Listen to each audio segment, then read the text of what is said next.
Kung may mga spin dryer po kayo, nasira na yung kanyang mga motor.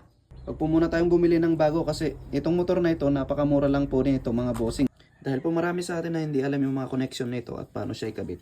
Siyempre, ituturo na rin natin siya kung paano siya ikabit at yung connection niya mga bossing. Kung makikita nyo po dito sa spin motor natin, mayroong tatlong wire na nakalagay po dyan. Isang gray, green, tapos blue. Kung makikita nyo po yung naka-separate na yan, yung kulay blue na yan. Ito po yung wire na yan, oh. Yung separate na yan, ha. Hindi po yan nasa taas, ha. Ito lang po itong nasa baba na yan. Basta yung ganyang design po, yung symbol niya, yung nakahiwalay na yan. Direkta na po natin i-connect yan dito sa isang connection ng ating, sasaksakan ng ating mga spin dryer. Ito po siya. Dalawa lang po kasi yan. Yung isa, yung line, papunta yan po doon sa kanyang spin timer. Doon sa taas, yung pinapaikot natin na timer. Pakyat po yan. Then, pababa po siya. Ito po yung isa. Yan, oh.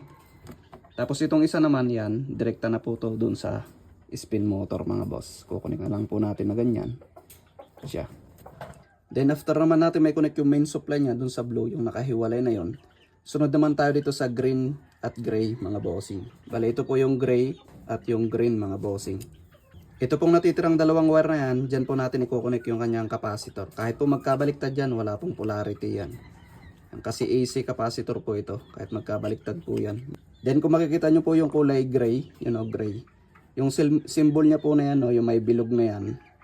Diyan po natin i-connect yung wire na galing dun sa timer, yung pinapaikot, yung tinuro natin kanina, yung isang bumabang wire. Ito pong kulay white. Ganyan po siya. At kung makikita nyo po, may symbol yan na bilog. Yung bilog na yan.